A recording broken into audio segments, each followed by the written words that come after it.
the historical culture, and the political achievement of a woman. And they say that you cannot, this world cannot move to the right direction without a woman. And so today, we are humbled and we thank God and we say karibu sana as we celebrate every woman out there.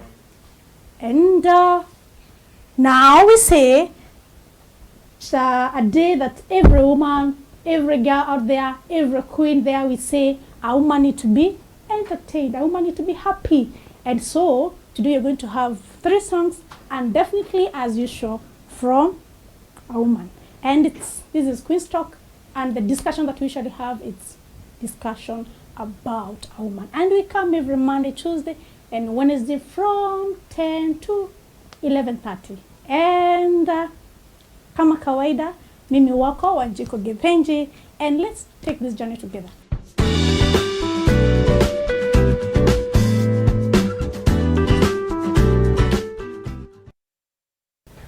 Welcome back. This is Daisa TV, and today it's Happy International Women's Day.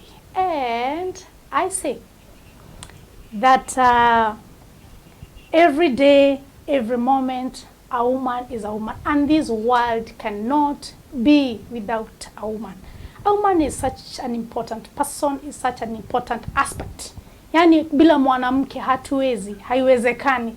And now today, I have a visitor with me, a beautiful young woman, and she's all round.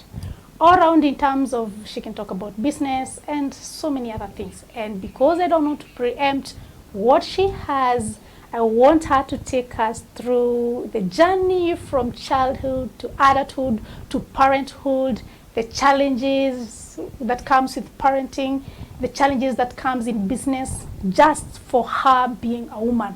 I don't know whether that is true, that you just go through some challenges because you're a woman, or just because, I don't know. But she'll take us through the journey.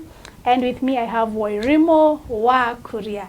So happy International Women's Day, Madam. Thank you very much. Happy International Women's Day to you too. Wow. What a beautiful woman I have. Thank you. Yes. Yes. Now, tell us the journey from where you started to where you are as a woman. Okay.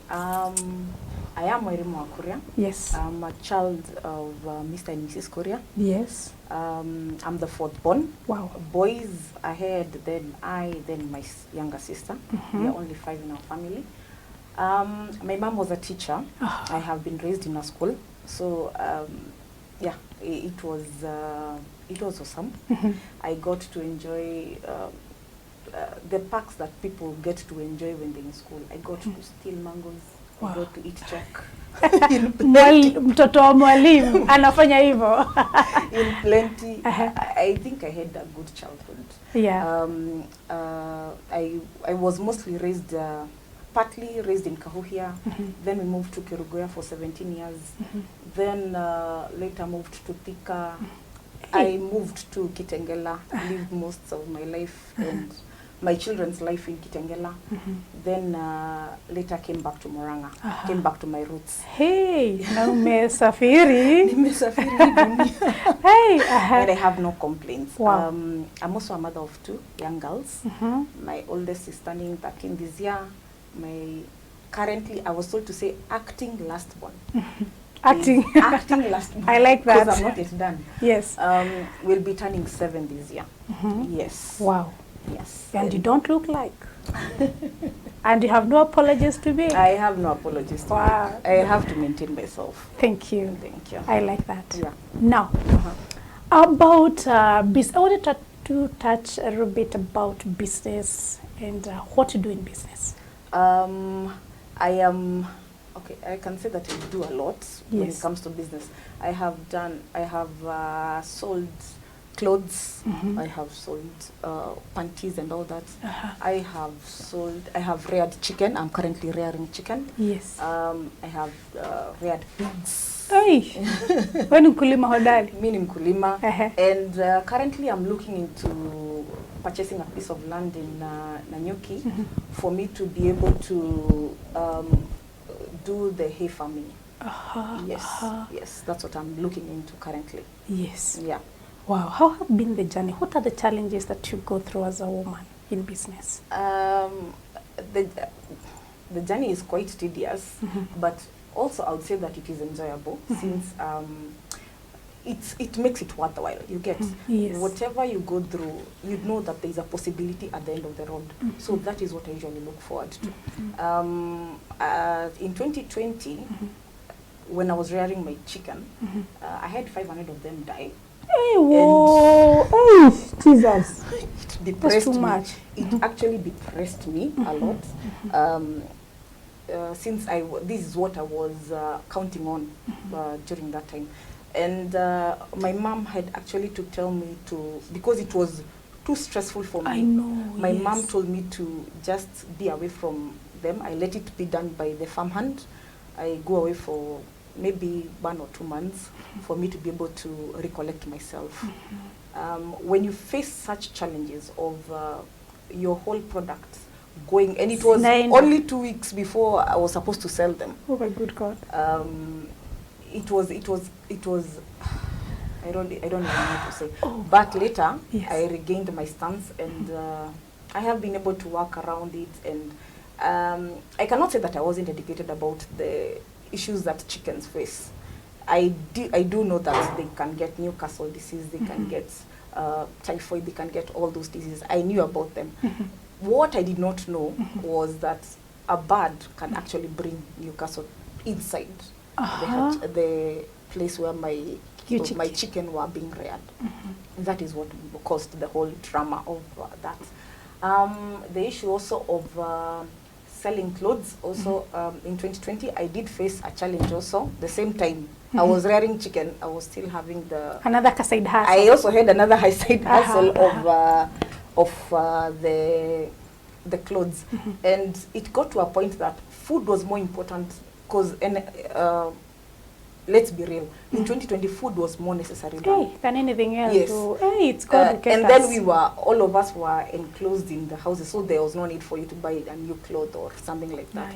I also faced my business going down the same year. Oh my, but all in all, I thank God. I was able to uplift myself, and things have been looking up for me so far. Currently I work as an IT consultant, and I'm also a trainer by profession, meaning in case there is a training that is required somewhere, someone can call upon me and tell me, Angela, we would like you to study this and this, and come and give us a talk or a briefing of that certain topic that they would like to see. Yes. We go back to the chicken. Now, umeamka asubuhi moja. Huku zote kaka, where do you start? Is that woman out there who have started a business, and all of a sudden, moto ndio hiyo. Everything is down. Or maybe just something happened and you don't know whether to move forward, you don't know whether to go backwards, you just don't know what to do. Where do you start from that point? What I tell people, and I tell the people that I come across, I tell them, first thing, go on your knees. This is something that God had already seen whatever you're going to go through. Go on your knees. Tell him if this is according to your plan. Maybe there was a reason. Maybe your pesa ningepata, I would have misused it. Because I was even planning for a trip. I knew that once I get to sell this chicken, I was supposed to go to Zanzibar. Who knows what if I would have found something bad. What are you going to do in Zanzibar? As a woman, I enjoy taking myself for trips. Every year, I have to go somewhere. That's a Every year, I have to take myself. I go to Kisumu, I go to Naivasha, I go to Rwanda, I go to Mombasa. Every year I have to I think go I have to somewhere. adapt that. Yes, no. I save the whole year purposely for that, for me to enjoy myself. Wow. Yes. So what you're telling a woman there, she need to have her time, the me time. You might be married, you might be single, but you need that time for you to go out there and discover that Kenya is not sio enye tu naonanga hapa. You see that there is whatever is happening in Nairobi, whatever is happening in Nakuru. There are other aspects that you can get to see. Oh my, let's have the discussion another day. I'll make sure I invite you for that. Now, we're back to that area where you've woken up one morning, kuku ndizo hizo haziko, biashara ndio hiyo haiko. Now, you have told us, I have heard you say something that we start by going to our knees. That's your knees. That's the first thing. Yes. You talk to that supreme being. You talk to your God. Your relationship with God is very important. So you go on your knees. You tell God, whatever happens, it's according to your plan. You knew better. And it's going to be depressing. I'm not saying that he's going to tell you that it's okay. Because what I'm wondering is, what do you tell God? Oh my God, what do you tell God? You will cry, you Yes. will cry, but you do not deserve to be angry at God. Because God had already seen that. He might have given you signs and maybe you ignored, or there might have not been any signs, but God is going to tell you that I'm still going to walk around, I'm still going to walk with you no matter what steps you take. So that is something that you have to trust. Step number one. That is step number one. Number The two. second step, bury your chicken. Hey, You have to bury them. Hey. Because you see, that's meat that you cannot sell to anyone. Yes. That means that you'll be poisoning people, and that is wrong, morally. Wala watu wanapenda nyama, they are like, na wacha tukule. No, you don't need that. You don't need to poison other people for you to get a profit or something like that. You can. You bury your chicken. Yes. Once you bury your chicken, then from there, I'm not just saying the chicken, you might be in a business and it's not working. You need to know that what was not working for me. Then from there, you start from there. You start again, you go back to the drawing board and write, this is what I project, this is what is required, what will I need, what actions did I do wrong in the previous segment that right now I need to change. So if you see, for me, if it was the feeds, I do that. If it was the birds, like I've said, I had to put it's called a chicken wire all over. Because before I had the mesh, I put the chicken wire to prevent the birds from flowing in. Yeah. So if it's the clothes, if it's whichever business that you're into, you find out what did not work. Where did you go wrong? And then you correct yourself from there. Oh my God. Yeah. What Wairimu is telling us is that you need to go back to the drawing board and ask yourself, yes, I started this business is not working. Or maybe something has happened to this business. Now, nilifanya makosa wapi? You know, you do a checklist. True. I did A, B, C, D, maybe this is the cause, so that when you're going back, you go back strong. True. And you can even do the same business again. Yes, you can. Yeah, Tell us about that. You will still go back because now you have identified where you go wrong. I did not also get because I knew I had taken agriculture in high school. Yes. I decided that I could do this. Now I had to include a veterinarian to come and check out my area where I rear my chickens and to give me the necessary precautions. Yes, precautions that I would take. It's a good friend. He's a good friend of mine. He's called SK Rongo. He's a veterinarian, but for him, he deals mostly with pigs. But he's the one who guided me on whatever I was supposed to do. Okay. Yes. Wow. The strength of a woman. Yeah, You don't give up. You don't have a chance. The time you give up is only when you're 6 feet under. Oh my God, you can say that again. Yes. You don't give up until you rest, until God tells you to come up. Yes. And now, let's make a shift to something that you mentioned about your children. Yes. Yes. Tell us about that and the challenges that you go through as a woman in bringing up your child all by yourself, you know. Okay. Yes. My kids. Okay, one thing I'll say this. Yes. My kids are not on any social media platform. I do not entertain anybody posting my kids on social media. Hey. I prefer protecting them from that. And I don't know whether you saw, there was this article, the guy who was, he was a small boy. He was swimming with, I think, sharks or something. And the picture that was taken, or the video that was recorded, he was naked and his bum was seen by everyone. When he grew up, he had to sue his parents because he did not consent to that.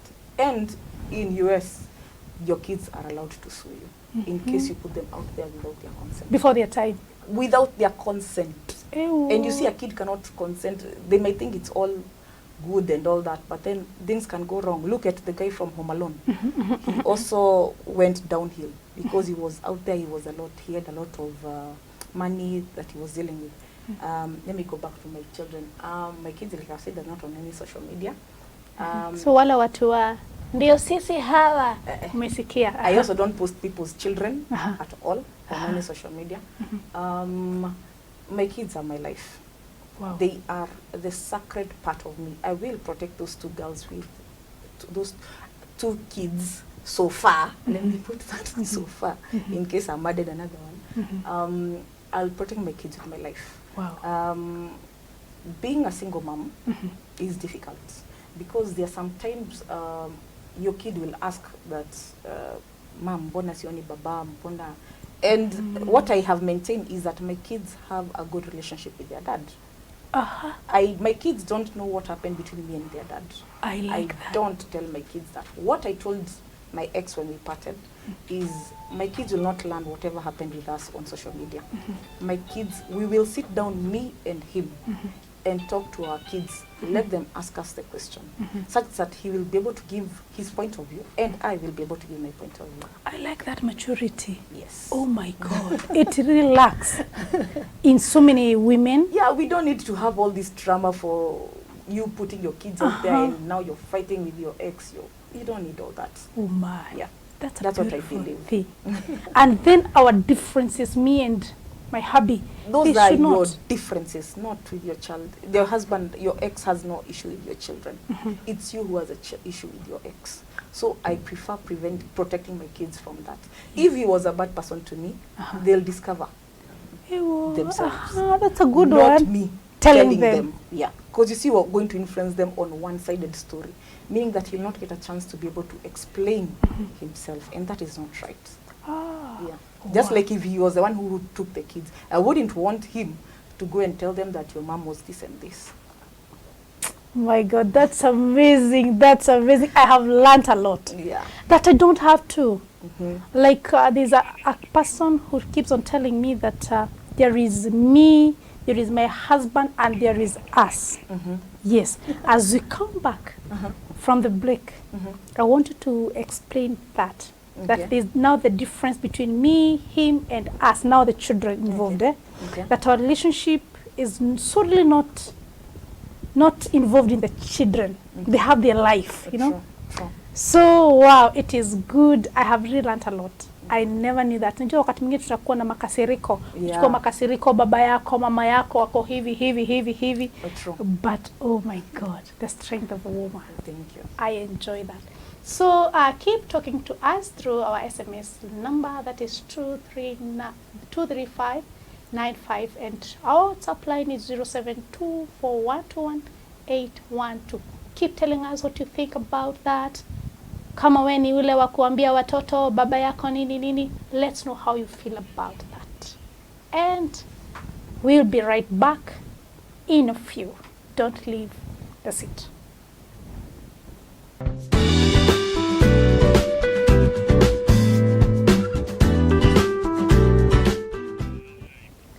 Welcome back, and we keep saying she is a dreamer, she is a doer, she is an achiever, and that is you and me. That's a woman.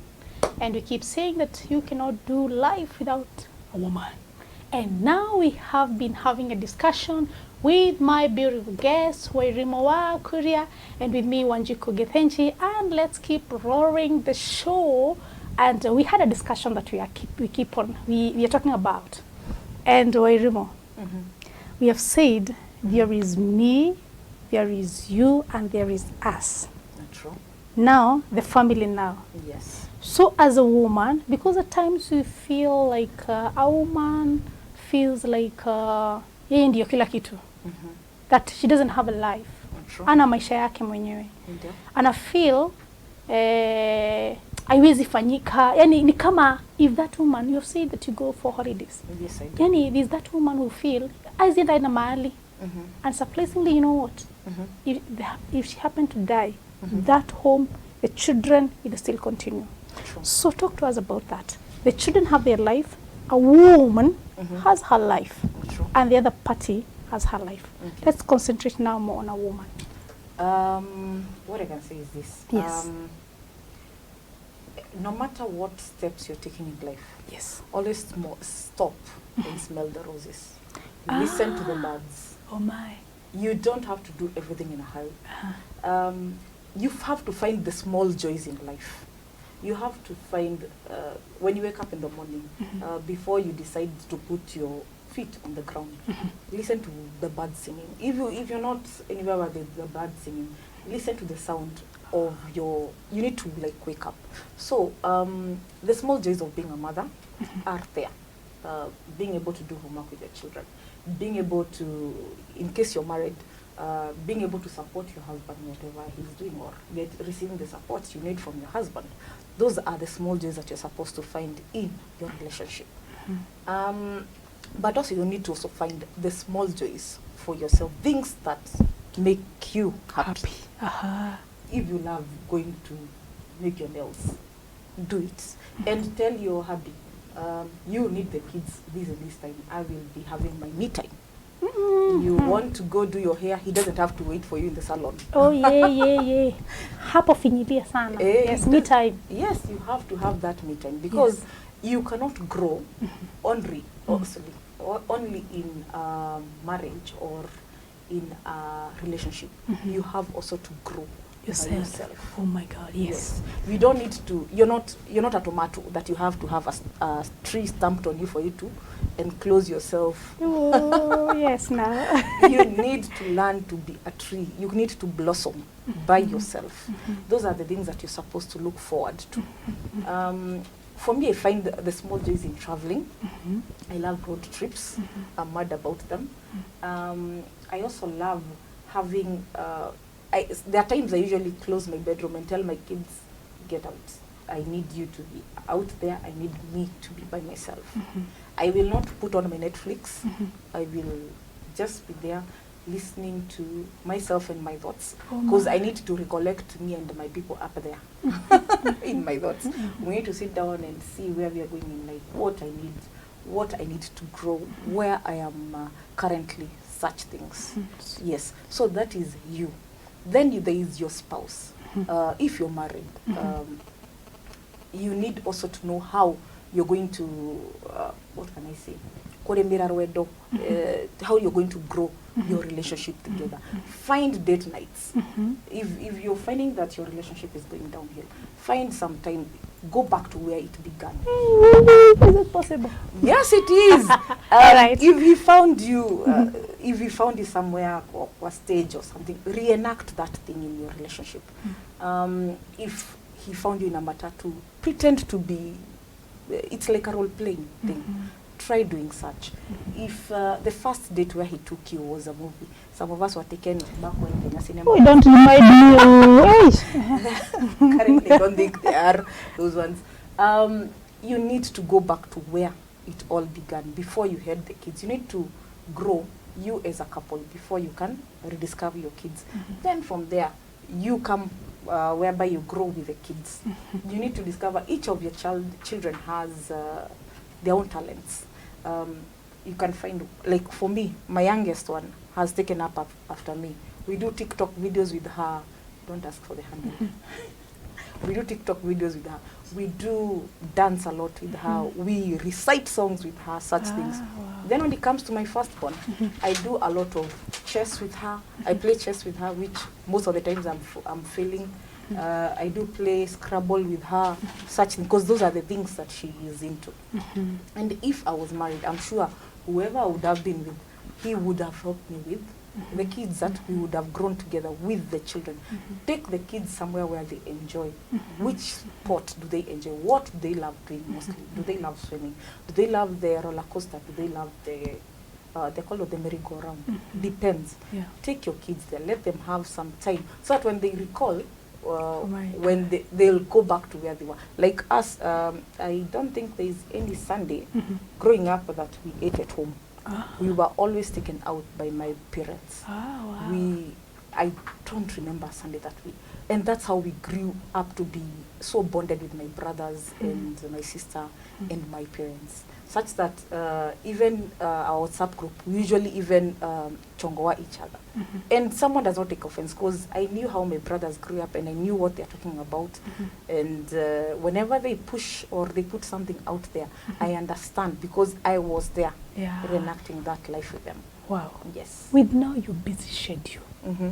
uko hapa, kuku, training, and all things, how do you manage to have that time with your children? When do you, is it jioni, asubuhi? What is that time? Because there's a woman there who is in business. She's not at home, but she desires, she wants to have that time. Okay. What can you tell that woman? You have to create time for your children. Absolutely. You have to find a way to have your kids with you, because you wouldn't want, by the time your kids are growing up, all they can remember about mom or dad is them beating us up. You don't want your kids to have that bad picture of their childhood. You also want them to have those good memories. So as a parent, you also have to think, how best will I do this for my kids? You might be having a busy schedule, like you're saying, maybe like you're running a salon or something like that. Those people are very, very busy, such that they get a customer calling them on Sunday, "Uja unishuke," or "I need my nails done," or such things. You will have also to have learned to say no to a customer. My God. It's money, yes, I'm not sure saying, but remember, this is a lifetime you're creating with your children. What memories are you going to build? Will they remember that kila saa kulikuwa na customer, madhi hata ungempata Sunday, Ako busy, Aleshina akipigiwa simu, anatafuta chums, anatafuta pesa. You wouldn't want to remember your kids to remember that. You want them to remember that there were times that mom was always there. I remember Sundays that my mom was here. You want them to remember that. In the evening while doing their homework, don't let the house girl do their homework with them. I once allowed, there is a time I was working in Safaricom. My kids, a house girl did homework for my kid. And she thought I wouldn't know. She used the left hand. But then she failed. Almost, most of the things she had done, they were wrong. And I was called to school by the teacher. And she asked me, Angeline is very bright here in school. What is happening that she goes home, she is failing? Then when I looked and told the teacher, this handwriting is not the same as this other one. Who is this who could have written for my daughter? Then I told her, no, this one I have to investigate. My God. When I went home and asked my daughter is the one who told me that auntie aliniandikia na mkono yake ya left. Hey, she can be wicked though. Yes. So you see, you also have to create time for you to help your kids do homework. Even if one of you has to be there. If you're a single mom, you have to create that time. Wow, beautiful. Keep talking to us through our SMS number 239-595. Our WhatsApp group line is 0724121812. Keep giving us your comment. And this is Dissect TV, and thank you for being a woman, and thank you for watching. Now we come back. I want to talk to us about the challenges that you go through as a single mother out there. Okay. There are people who keep on saying that a married woman and a couple feels threatened when an unmarried single lady is there. True. What are those challenges that you people go through? Because it's not easy, I know. It is not easy. It is not easy. For me, I would say the biggest challenge that I've had is dating. That has been the biggest challenge that I've faced. Because you see, when you're dating someone, you expect that this person, you're going to introduce them to your children. My kids only know their dad. I have never introduced a man to them. That is the most difficult part for me. They do see their uncles, they do see their uncles' friends and all those things. But them being able to see a man with me, I think every time, and then you check on the media, you're finding that someone was done this, a girl was raped by, it's called what, a stepdad or a friend to the mom, or she was killed because of something, and all the dramas that come about with dating. I prefer to shield my kids from that. I'm not saying that I'm not dating. I am dating currently. Talk to us about it. And I'm not discussing currently. Yes. But before we got to where we were, that was the most difficult part. That's the most difficult challenge that we had. You've said couples, yes, they do have a problem with us. Some, not saying all of them, but it also depends with what kind of how you portray yourself also is, are you showing them that you can grab their man anytime in case angalia na huku bwana yake uko naye, so she's going to feel threatened by that. So you also have to be very careful about that. The other challenge is since you're the only breadwinner, wow, you have to know how to balance your finances. oh my God, Finances, you have to know that your kids will need to be paid for school fees, you need shelter, you'll need to have clothes, they'll need an education, they will need food on the table, and sometimes let me say this, wanakula kama mchwa. They will eat, and you cannot tell your kids that. We can talk about that again. You cannot tell your children that, no, we are not going to eat, I'm not going to feed you, because there is no money or something like that. You will need to style up, like that's what I will say, style up, arrange your finances, say that this is the much that I can budget for my kids when it comes to food. But then you have to have a column of miscellaneous. Because you might go somewhere, the kids might want something that is like Kinder Joy. They might want Kinder Joy. Kinder Joy is 120 shillings. And that thing is too small. You also have to... I keep complaining about that thing. Every time you go to a supermarket, it's like, Mom, nataka Kinder Joy. I'm like, what do you mean? And yes, it's an egg. Yes. So you have also, there are people who are into not giving their kids such things. Because they believe they don't want to spoil their teeth and all that.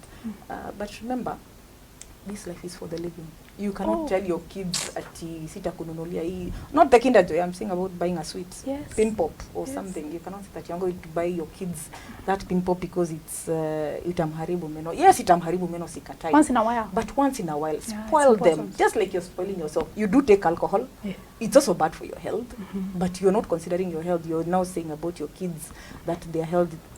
Please spoil your kids. If it gets to that, spoil your kids. I don't think there are any other challenges, but they come and go. It depends with the season. Yes. No. A woman out there who feels maybe I was left, a queen is just there, and she feels like all is gone. What is that one word that you can tell to that woman as we come to the conclusion of this show? That lesson that you have learned as a woman, since you have had time in terms of doing business, being there, looking after the kids, you alone, you know, trying dating, maybe some things happen, fail here and there. What are your parting shots that you can tell to a woman? I would say don't give up. Wow. It always gets better. The storm you might have to ride the storm, but there will be calmness later. Yes, you just have to hold on to that. And like I said, when you go on your knees, when you pray to God, somehow, things will always work out for you. Wow. That is it. It was good having you around, Wairimu. Pleasure. I think you have a lot which you have not even gotten to half or quarter. True. So to say.